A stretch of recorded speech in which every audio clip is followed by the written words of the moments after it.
We are here with our last talk today, and it's my pleasure to welcome here Heidi. And Heidi is a long friend. We keep seeing each other for like all of those weird places. I think the first time we've met was a conference in Israel, where we've been both kind of sightseeing a bit and enjoying the culture and everything. And then we keep kind of jumping to each other for a long time. And I'm really excited about this team topic and coaching topic and change topic. And, combining those three together into one, well, I can't wait. So I'll send it to Heidi and you enjoy.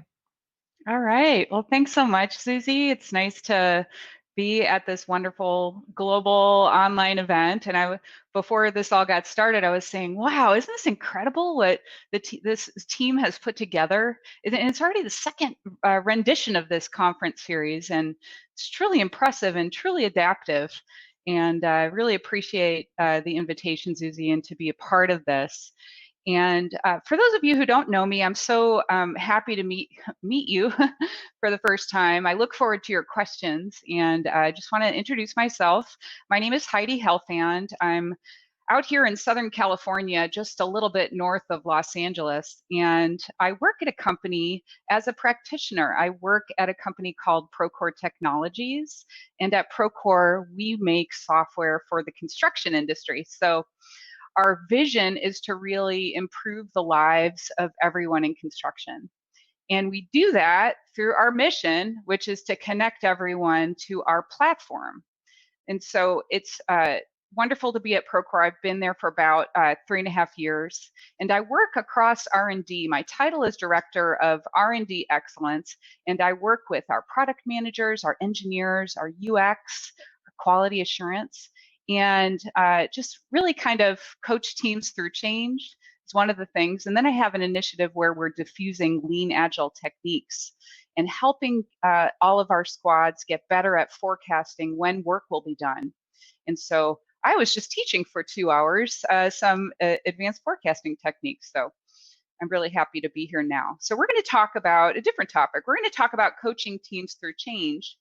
And it's a topic that's near and dear to my heart. And again, this is what I do. This is, and these are some observations that I have about this topic.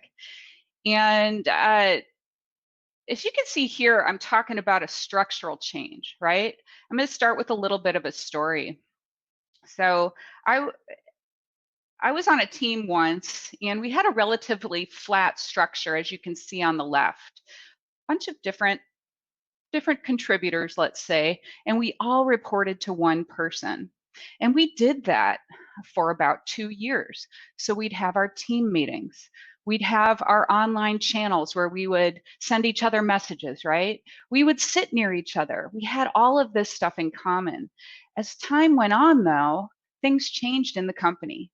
And it's a natural thing, I think, that the organizational structures change in our companies. And sometimes it can feel really uncomfortable, especially when it's surprising. And we basically shifted over to the structure that you can see on the right, which was more of a hierarchy.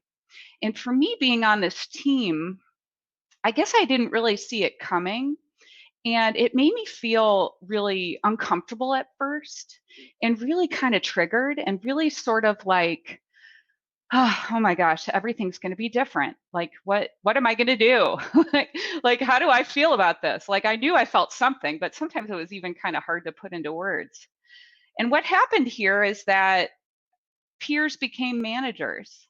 So I started reporting to a peer. I didn't expect that to happen 2 years prior. I didn't expect that to happen a month prior. It was one of these things that kind of, it was a business decision, and it was a different kind of structure that occurred. And so what am I going to do about it? Okay, well, I love the company. I want to support it, right? So I had to adapt to this new structure. And actually, as it actually turns out, the manager that I wound up reporting to, again, my former peer, has been one of the best managers that I've ever had. And so me as a person have gone through a lot of different structural changes. This is just one of them. And there's different structural patterns. We'll take a look at some other ones. But really, And I wonder, for those of you, can you relate to this? Have you been working inside a company and suddenly you get the message, maybe I would say from above, something's going to change. The company needs to adapt and morph its structure in order to be the company that it needs to become going forward. We're not in the same team situations forever. And so I think it's a little bit short-sighted when people say, the best teams are the ones that don't change or stay the same or stay stable or whatever it is. That to me is kind of like, what, are we doing it wrong? I mean, it kind of negates like the past 20, 25 years I've been in this industry, where naturally people come and go from teams. Sometimes we have larger changes. This was more of a, since it was more of a local change to me as a person on the team, it felt stronger to me than when I hear about something changing way over there. And I thought, well, that's kind of an interesting thing about change too. The more it might feel like it's close to you, the feelings might be different about it than if it's abstracted and it happens over there. There's many, many areas to talk about in relation to organizational change like this, structural change and team change. So we'll take a look at this story a little bit later, but I'm going to move on now and just say this. Like here, I'm in Southern California where we have fire season. Suddenly, a fire happens and we might need to evacuate. We get better advance warning about this in the future, but sometimes these changes just happen. These are metaphors I'm just putting on here. And on the left here, I wonder if anybody knows what those kind of trees are. But also in the area where I'm at, we have a lot of avocado orchards. And did you know that sometimes they're deliberately cut down like this and painted white to spur renewal of the avocado orchard? It's more of a deliberate change, right? And I think it's the same kind of thing with teams and organizations. Sometimes we catalyze the change, or sometimes we might deliberately try to start the change, like kind of forcing renewal on these avocado groves. But then sometimes we get surprised, right? Sometimes stuff happens and we have a choice. Sometimes we have a choice. Sometimes it might feel like we just have to adapt to it and move on, especially if we want to stay in the same place. Sometimes people might say, well, if you don't like the changes that happen, you can leave. Not always so easy. There's a lot that goes into team change. And so coaching teams through change is something that has become, I suppose, an obsession for me, something that I'm very passionate about. And so it's either going to happen or you can catalyze it. And it's not that it's necessarily easier if you try to catalyze the change. Think of a change that you've tried to make in your life that took a while to get over the hump, or it took a while to actually get it into motion. It's not like everything is so easy if it's all totally in our control. Food for thought, I guess. And it's such a rich topic of team change that I really like supporting people through it. And I really like a metaphor. This is a visual. It's an ecocycle that I've adapted from one by, you can see the source at the bottom. Gunderson and Halling wrote a book called Panarchy, which is a fascinating book about change. And they're trying to come up with theories of change from many different areas, and they use this ecocycle metaphor, which is also used by friends in the tradition of liberating structures who have an activity with this sort of ecocycle as well, but they use different words. So in my work, I like to think about teams, companies, and individuals and relate it to this ecocycle. So teams and organizations really age and change. It's inevitable. It's just we go through the cycles of change. So maybe a new team starts at birth. If it has trouble gelling, or I was at a startup and our first product failed, we had to pivot the company and start anew. It was almost like we fell into like a poverty trap where things weren't coming together and it was kind of dying off, and we had to quickly disrupt ourselves and start again. And we created a product called GoToMyPC. I was on the teams that we invented GoToMeeting and GoToWebinar. And so in the history of our company, we had gone through some deliberate reteaming to kind of force the renewal of our company because nobody was buying our first product. So a company can start at birth, grow into maturity, and maybe sometimes hit a rigidity trap, disrupt, and start again. So it's getting into the meaning of this ecocycle is what follows. So let's say we have a new team. The new team is kind of in the birth phase. It could be a new team at your company, or it could be a team that has changed. And they start right there. And then through time, maybe you do some hiring and the team grows larger and larger, right? I'm walking you through one structural pattern that's quite common, right? So one by one addition of team members. Sometimes we have a mandate to grow. We try to hire a lot. I'm talking companies in general. Some companies have a goal to be a large company as opposed to keeping the size smaller, more of a lifestyle company. But through time, maybe we add team members, and before we know it, we could be dealing with quite a large team. Now, team size is a topic that many people like to talk about. What is the optimal size of a team? Is it 4 people? Is it 12 people? Is it a bigger number of people? And what I've found in my career is that there's a trend that when teams get kind of big, they can grow big, and then what happens is that maybe they get disrupted and someone intentionally decides to split the team. It could be this foreign element outside the team. You're too big. You've got to be more productive. Split in half. Whether that's true or not is another story, is another talk. But it could be that the team reflects on their effectiveness during a retrospective, and then the team owns the decision and decides, hey, seems like our work has kind of diverged. Seems like it's been kind of harder coming to agreements and making decisions on our team. It seems like maybe it could be better if we formed 2 teams.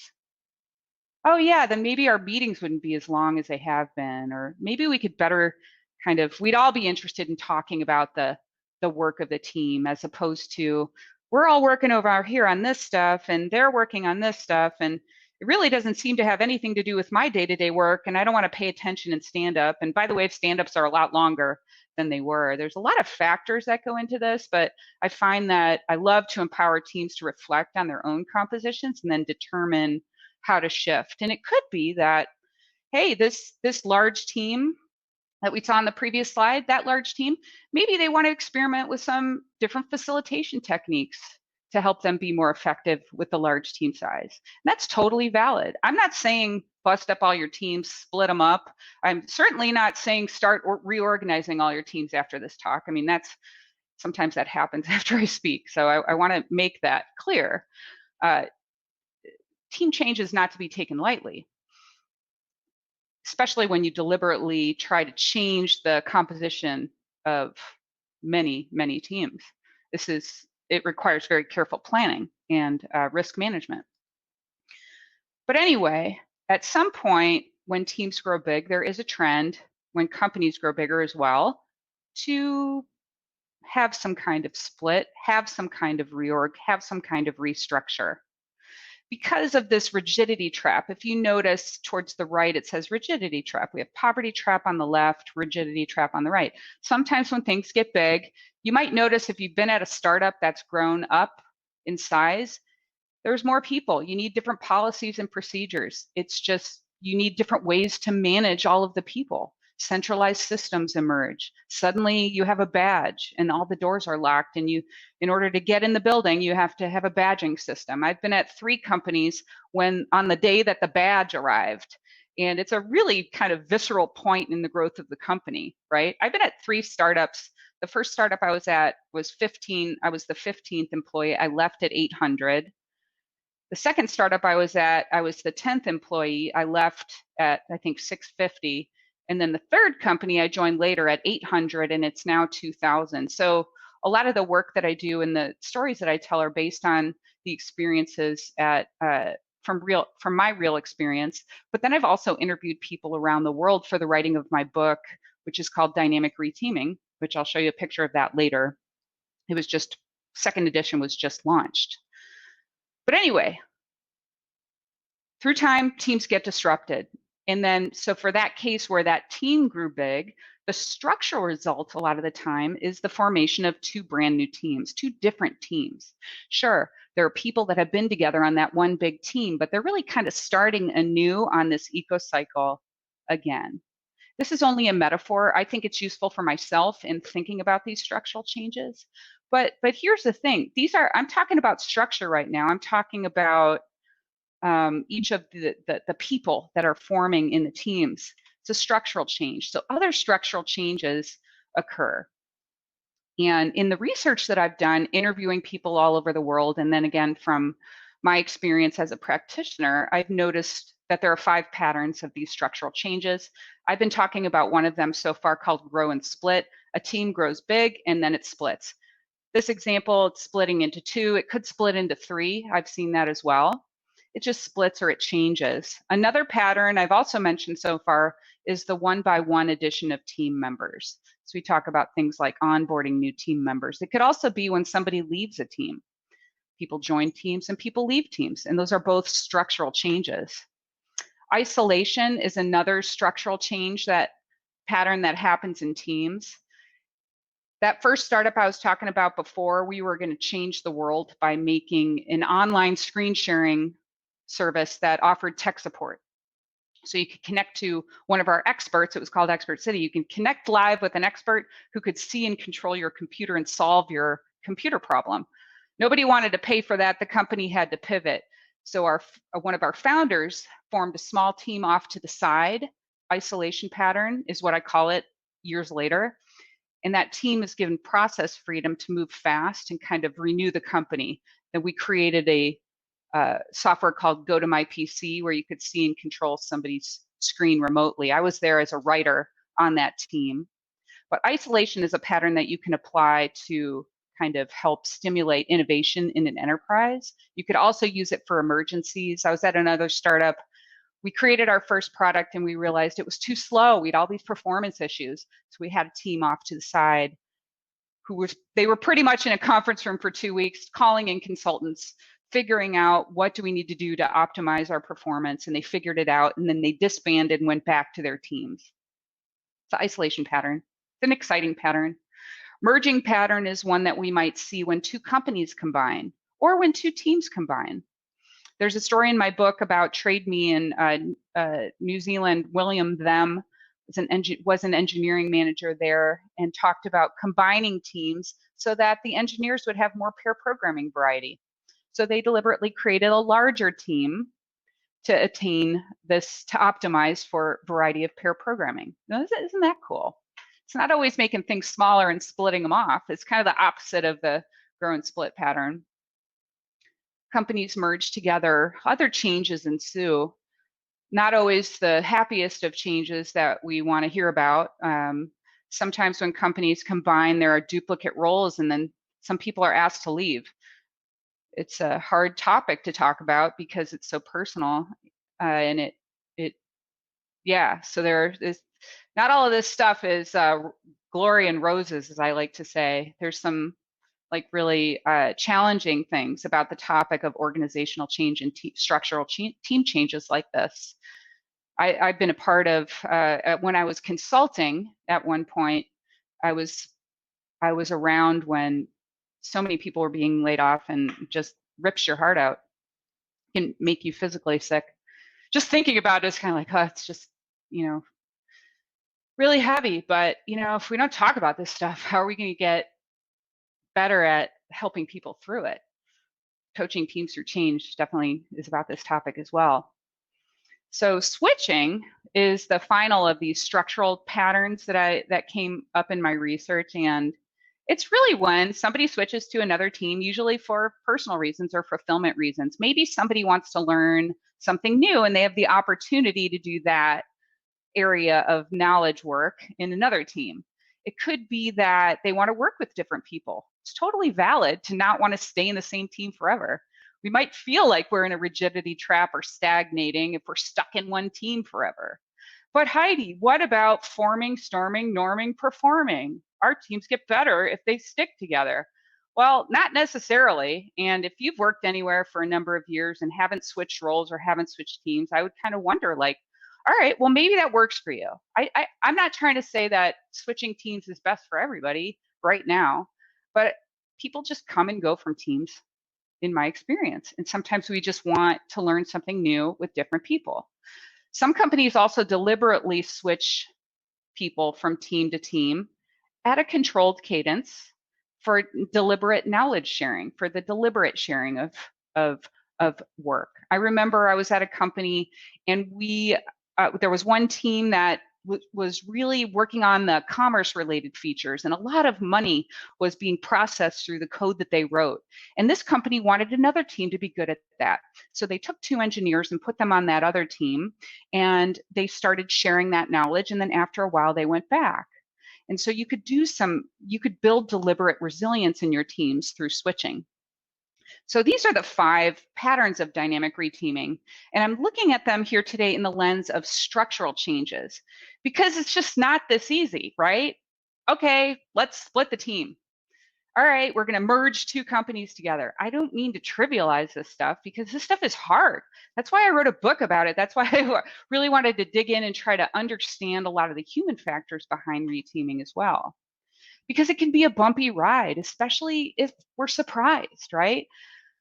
I don't know about you. I don't know what your situation is. I'm fortunate to be working at Procore. We're all working from our homes. I am very grateful for this.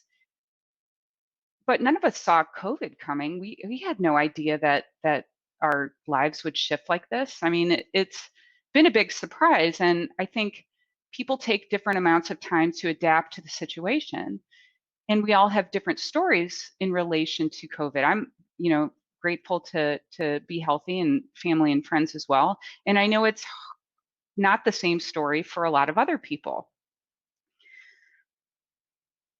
So sometimes things are going to change, and it can really hit hard. And so where you see creative destruction here, and you see this kind of bumpy line, we're going to segue into more of a stance of transition. Talking back again about structural team changes, even just with that example from the beginning of how I was in that flatter hierarchy, and then I moved into more of a hierarchical structure, the first story I opened this up with.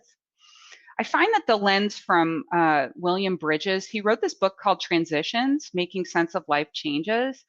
And that very team, we had consultants come in at one point, and we talked about this change deliberately, and we talked about the ending of that team, because it felt like there was some loss, right?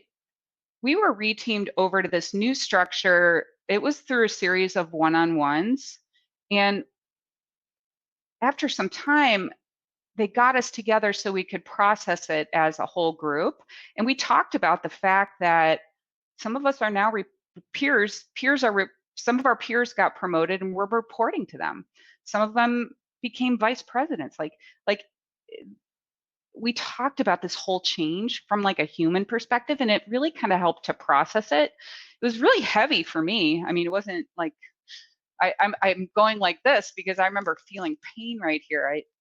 I just hearing and seeing my colleagues, and it was really kind of a hard time. But I think these are the kinds of stories that people don't always usually talk about, and I think it's important that we talk about reteaming and about the human side of it. So Bridges talked about endings, neutral zones, and new beginnings. And I've kind of overlaid his words here on this Ecocycle. It's in the second edition of my book gets into this material a bit more. It wasn't in the first edition, for example.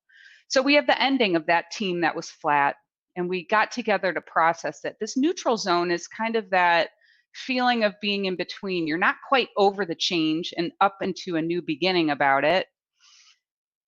Maybe you need to work through some stuff. And I think depending on who it is, depending on what the change is, how close, how far, whatever the impacts are, it could take people different amounts of time to kind of be ready to move on. And so processing the ending together as a team, I think, can be really powerful. And so what do I mean by that? Like just looking back to this from the change of being in, we all reported to the same person, and now we're in this hierarchy.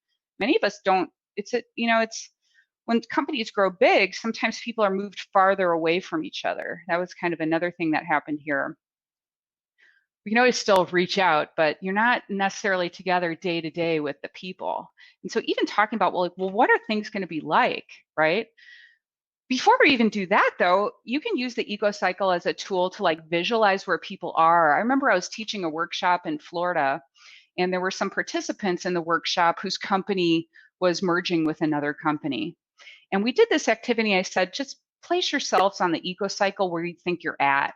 And some people felt like they were over this merger of companies together, and they were really kind of in the birth phase. Like, okay, we got this new start. Like, I know what I'm doing. I know like the changes that have happened. Like, we're moving on.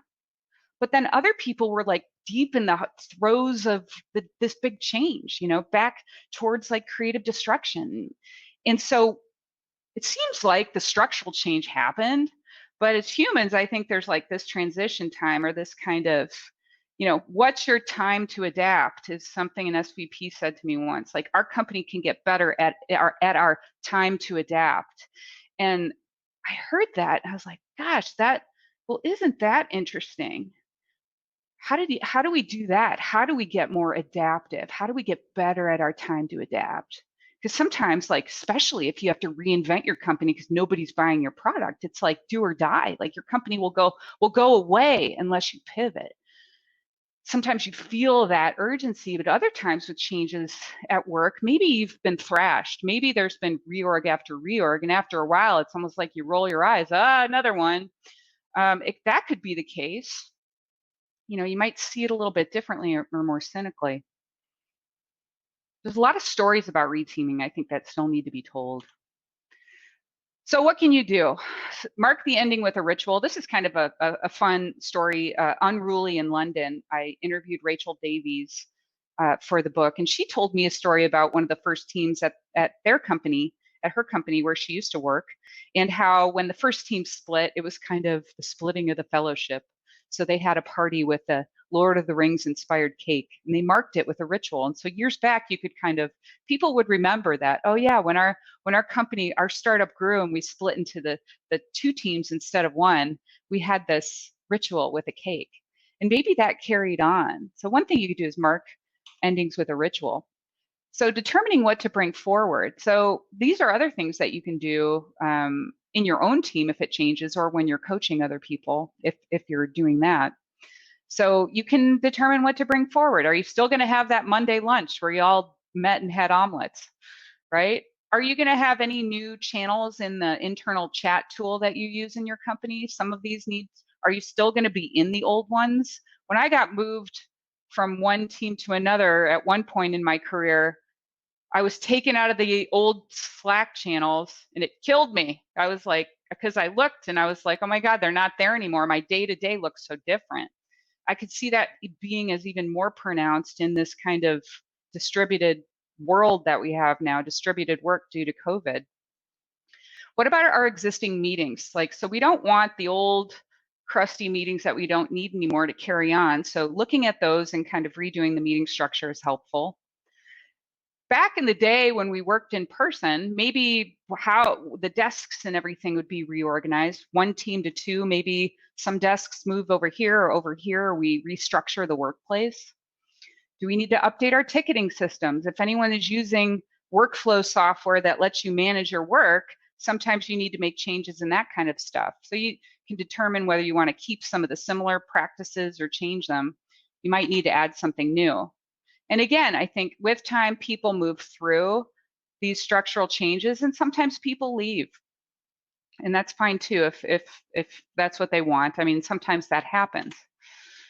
I also like to calibrate teams, okay? So let's say we have the structural change. How can we help people transition to the new structure? We can calibrate. So, and there's practical activities that you can do for calibrations as well in my second edition, specific step-by-step things. So history, you can calibrate the teams on history, people, work, and workflow. Those are the general areas that I do in my coaching. So history, I like having like a team timeline. I call it a story of our team. This is a team doing it. The team has changed. There's people that were there for years, and there were people that had just started in the team. So we make a shared timeline of when we started, when people left, any significant milestones of the team, things we want to celebrate. We talk about why we joined the team, what it means to us. And so we try to calibrate the past and the future, the new people, the new team together, and then we have kind of more cohesion. So it's a story of our team. I've done it. I did it with like 65 people in a big offsite for our UX team. That doubled in size. It's a great activity to bridge the past and the present and talk about the future. From there, we look at the past, we get alignment on what it's been like, and then we can make some goals for the future. Okay, what do we want our new team to be like? So I like to start with some calibration on history.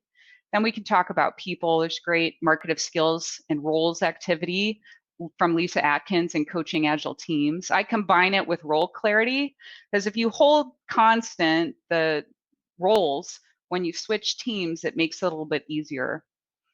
Then, of course, we talk about, well, why are we here working in this team? What are we paid to do? What's our mission, right? And what outcomes do we need to create to meet that mission? We do that sort of work.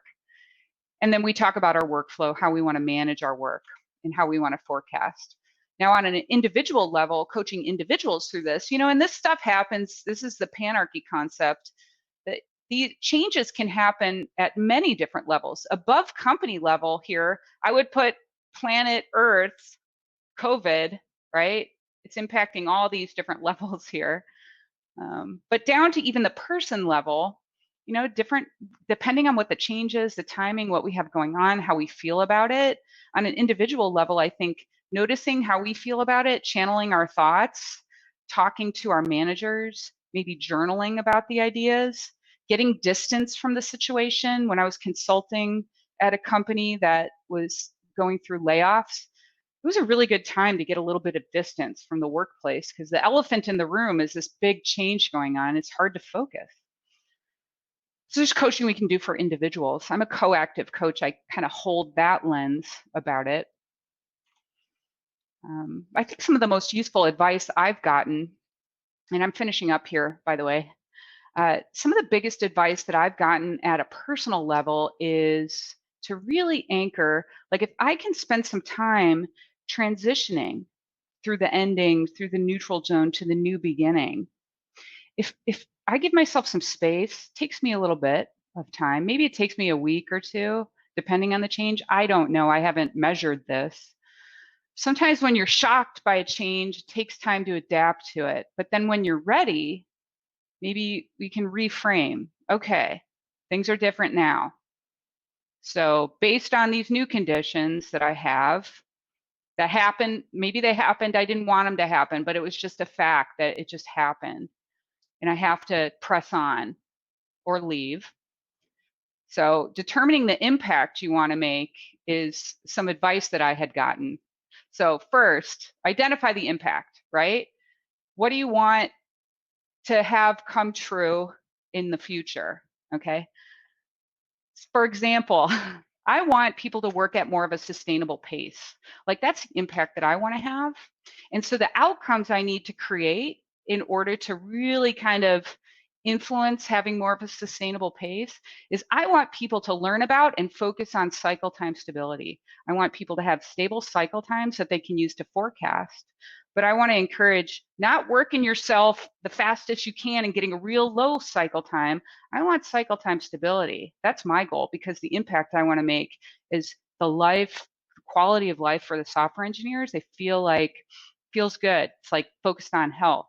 So we work at a sustainable pace. We make an impact. Our work is predictable. And then to make the impact, you got to create the outcomes.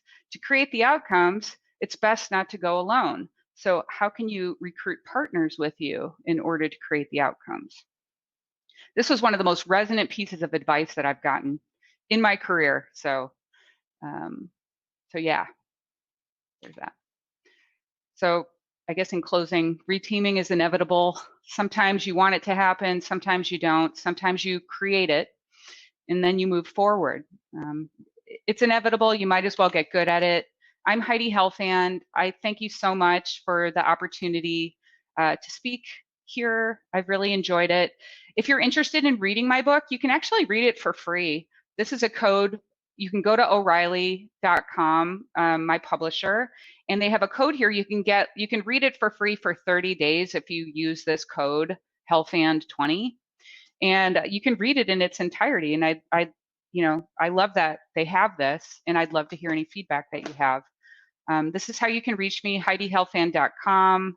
You can reach out to me on Twitter or LinkedIn. I love connecting and meeting people on LinkedIn. And I'd love to hear if you have any, if this has spurred any kind of thoughts that you have, I'd love to hear about it. So thank you so much. And we have some questions here. So if you can unshare your screen with the icon at the bottom. Okay, Icon with the let's see. cross. Okay, I'm finding it. Okay, Yes. did that work? Thank you. Okay, can you see me? I'll start with those two, which been here about forming, norming, storming, and performing phase. So one person, seeker, asked if do these really exist in Agile? Does forming 4 stages like forming, norming, storming, performing in reality? Is it part of Agile or not Agile? Like, I don't know. I mean, the word Agile is so, like, what does it actually even mean? Being adaptive, being able to change, moving, Josh Kirievsky, moving with quick and easy grace, turn on a dime for a dime. That's from our friends with the LESS framework. You know, we talk, you know, many of us work in teams, and sure, that's part of Agile. I think it's handy to think of forming, storming, norming, performing. There's also adjourning. I just think he forgot a phase, Bruce Tuckman. He forgot the phrase of stagnating when you've been in a team for too long and you really want to change. So I like the Ecocycle metaphor. Like, that's why I chose to kind of dig into that as opposed to the forming, storming, norming, performing. But, you know, frankly, you know, that's all very catchy, right? And people bring it up to me and they talk about it in the wild because I think it's really memorable. So if it's useful for you, I would just add stagnating to the end. I like stagnating. Yeah. I'm missing it as well. I can agree with that. And actually, Christopher has a similar topic, starting with the forming, norming, storming. So it is a catchy phrase, right? Catchy, yeah. I remember myself, you know, being at the beginning of Scrum Master journey. I was like, oh, this concept, right? And, yeah. So he said that it's those phases from classic change theory, right? And a lot of companies from healthcare industry talk now about constant change and also change processes where you not have an idea about the final structure. So do you have some thoughts on how to coach a team in those situations where you have like that many changes so you don't even know where you're heading? So the question is, like, how do you coach a team to like plan an initiative where you change, or how do you like figure out where you're going? In a completely changing environment, which has like all these changes. Yeah, all these changes. Yeah, I think with that, and depending on how fast it feels and how you're organized, I think the key is getting the people together to talk about it. And then figuring out the right cadence to get together and talk about the changes that are happening. What do we need now? What is going away? If it feels like super rapid, you could have a stand-up every day and just talk about what we know today. And if that's a good enough feedback loop, you can sync on it every morning on the current state of the changes. If that's not frequent enough, you could try it twice a day. If that's too frequent, you could try it once every 2 days. But I think that kind of having a sync up where you talk about what's going on and you make decisions, and then you probably visualize any of the things that you need to do in order to move forward, I think would be really helpful. So you can, so you can, maybe you even have a backlog of things that you need to do in order to kind of get through this change. You can, you know, you can talk with Susie about the work that she does with Scrum and how that can maybe help, or some work with Scrum with Kanban. You can experiment with some of the frameworks as well. Then Vladimir has a question for you, and it's more like a scenario, tiny one, right? So imagine several development teams that instead of collaborating with others, they are actually building barriers around themselves for years already. What would you think it would be a better and more effective approach? Trying to gradually change the mindset, change the atmosphere, and tear down those walls? or rather restructure and mix up those teams completely?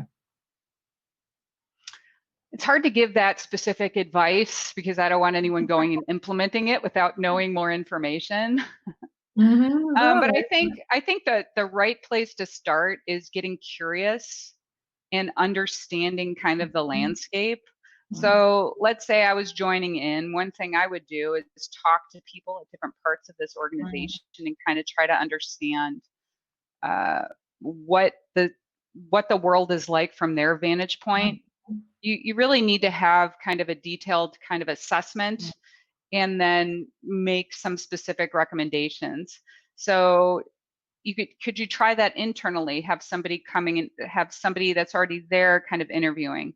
Depends on who that person is and the feelings towards that person. Sometimes it's helpful to have someone come in and kind of do an assessment and make some recommendations, or at least even echo back some of the things that people are saying. So how can we get more effective?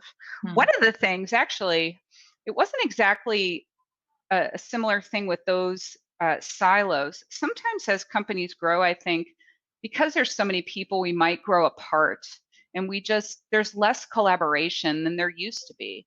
Or maybe we desire more collaboration. One really powerful thing you can try is having an internal open space. And I wrote about one of those that we did at Procore, because what you do is you give a question that you want the whole community to solve. We had about 350 people in this open space. It was pretty big, and it was over 2 days. We brought Daniel Mezek in, who partnered with us on this. And so we wanted to know, how can we collaborate better across our teams? And then the people that are there created a conference schedule in order to answer that question. And then we held the conference sessions. And then Dan led us through some very specific activities to go into action after the conference. And we had 90-day initiatives that we managed on a Kanban board. And it really helped to kind of, instead of having like the managers or the executives or someone else try to solve it with, some kind of chess-based reteaming, it was more like, how can the people what solutions do the people have in order to improve the collaboration? Because they're working with each other on a day-to-day basis, and we need to do more of kind of, I have a bias towards, kind of this sort of bottoms-up stuff. I need a healthy balance with that. I know that. I get feedback on that, which is, you can't, you got to have a healthy balance, but open space can be really, really powerful. So there's a book about open space by Harrison Owen, Open Space Technology. Yeah. And Daniel Mezek's books are also really good. Open space is a great tool for working with teams, specifically multiple teams, right? Yeah. More self-organized, more really like talking to staff, etc. How do we have all voices heard, right? Yeah. Yeah. Lead me to a different question. Can you share a story, like what was the most difficult challenge you need to overcome in working with teams? I remember one team years back that everybody was afraid to work with this team. They were a very intimidating team. People were like, the product managers didn't want to work with this team. One product manager had such a hard time. And it was like this one team was like legendary as being difficult, or the behaviors that were there were, people were saying that they were difficult, and people were afraid of this team. And I remember at one point we had a coach come and work with the team. And in the end, we just had to dissolve the team, because it was, if you think about, like, we couldn't have all teams behave like that or be like a multiplier effect and behave like that. I'm not saying that the people were bad. It's the behaviors that were present were not sharing information, not really welcoming. It was very challenging. And so we knew we didn't want to have that be kind of a multiplier effect, and ultimately that team dissolved. But I remember before the team was dissolved, I was like, oh my gosh, is this going to just spread toxicity out? like I'd feared that, like, you know, we tried to like, you know, it was like, so anyway, not me, but the team was dissolved and people were spread out and it kind of dissipated. But like that was really hard. Wow. Well, these still hard memories. Sorry for picking that up. So let's do it the other way around. What's your most the memory which you really love, which you, whenever you like remember it, you feel like really Oh like, yeah. Oh well, that's yeah. so I mean, I could talk about that. Like when I was on the when I joined Appfolio, the second startup that I was a part of, there were 10 of us, and we had rituals. We went whitewater rafting as a team, and we would go to the Kern River. We went twice as a company, and we started a tradition where we'd have the rafting oars. This is whitewater rafting on a river, so you're in this, right? And we'd have these rafting oars, and it was a cool metaphor, right? People say you have to row in the same direction as a team, but it was really, really fun. And some of us got ejected out of the boat and got, you know, were rescued back in. I guess it was kind of dangerous in hindsight. But we'd have these rafting oars, and whenever we'd hit significant milestones in the company's growth, like we went public June 2015, it was very exciting. We'd sign a rafting oar. So whoever was present at the company would sign one of these oars. And so if you go into one of their offices, you'll see like a wall with all these different rafting oars to commemorate like the launch of our team was a rafting oar, the launch of our first product, the acquisition of a company was one. We finally went into another vertical. And so all these different things it was a really cool, like, I think symbols and rituals really help glue companies together as they grow, because, you know, so much changes. You're at 10, first you're 10 people. I think that company is probably in the thousands now. But I bet you the oars are still going. And so that's, you can kind of hold on to that. And that's right. I just remember a company where I work for, we've been going for the dragon boats. And it was a similar kind of thing, like every time just go, and we've been going for trainings, and even those who didn't, we went for that race and just be there for everyone. And yeah, right? These are things that, I mean, these are our lives, right? I mean, we're with many of these people all day. Well, can I even really say that anymore? I'm with right in the middle of when I was talking about impact earlier, my 10-year-old walked in the room to get her iPad, by the way. So I was a little, you know, I guess we're more with our families now if we're at home. If we're fortunate enough and privileged enough to be working from home, maybe we're with our families now more than we were with our coworkers. Everything's shifted. You know, I think it's really interesting in that way. I think I know I have a lot to be grateful for, and I think you know, we're living in interesting times. It's not necessarily easy. So. Speaking of which, in a world of change, Yogdik asked, in a world of change, also the business world, but also teams, how important is the stability for you? How important is stability? Like being in, like, I think different people have different levels of interest and needs. I don't think there's one size fits all for staying in the same team or switching companies. If you ever hire someone and you look at their resume, some people move from job to job. Some people are in jobs for many, many years. I think it's nice to be able to switch roles. Like the first company I was at for 9 years, the second one for 8 years. And I was able to play different roles at those companies. And so it kind of helped me stay with the company because I had new and different opportunities. So I kind of think, like, if you're engaged and excited in what you're doing, you're excited to get up every day and work on that thing, maybe you're not ready for a change. But if things, for whatever reason, are unmotivating and maybe there's other opportunities. I think it's always good to be aware of different opportunities within your companies and elsewhere. And then we have, you know, some of us want more change and some of us want less change. And so I think it really depends. I mean, me personally, as long as I'm engaged and excited to get up every day to do what I'm doing, I'm good. And I want to be there. Like that impact activity I was talking about, like, if you figure out like what's the impact I want to make either at this company or in the world, and then you have specific things you're doing to work towards that impact, and you can kind of trace them, and you do it with a community of people, like that's really motivating for me. And so like this cycle time stability thing that I'm working on with colleagues at Procore, it's just like we're not done, like we're not finished yet, like we haven't, like there's so much potential there. And you know, which is why, one of the reasons why I stay. So motivating. So we are at the end. What is the one thing, really, really short, what do you want people to remember from today?